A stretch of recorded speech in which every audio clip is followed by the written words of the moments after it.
Andriamatoa Zoa, miasa ao amin'ny centre de service agricole Andramasina. Ahoana ny fahitanao an'izao zavatra izao aloha voalohany indrindra?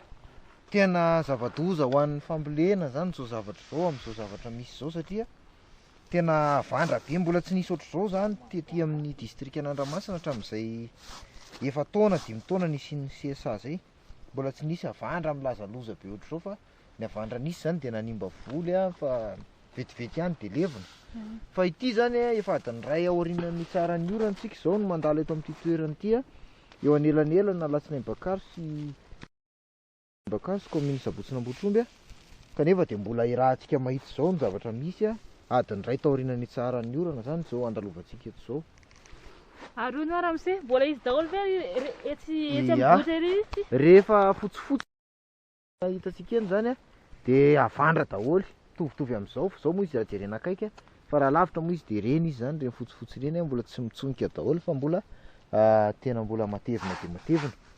Zay no azonay resahana momba ny zava-misy izay hita amin'ny masontsika eto. Eny ary ary amatompona ndraiky mamatompona ndraiky ety amin'ny Andramasina dia inona daholo moa ny vokatra mety ho simba raha izao ny fandehany?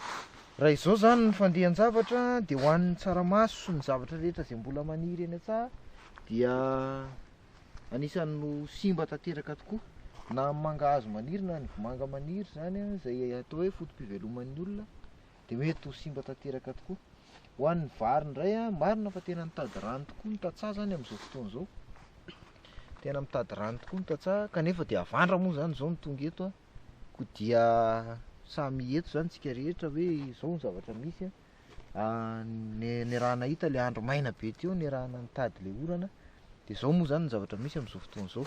Pirofo manambara mitohaka amin'ny tendany zany izao fa efa me simba tanteraka ny couche d'ozone izay any ambony any sy ny zavatra rehetrarehetra izay tokony manaraka ny toetr'andro amin'izao fotoana izao, tsy mbola nisy zavatra ohatr'izao. Eny ary, misaotra anao ary.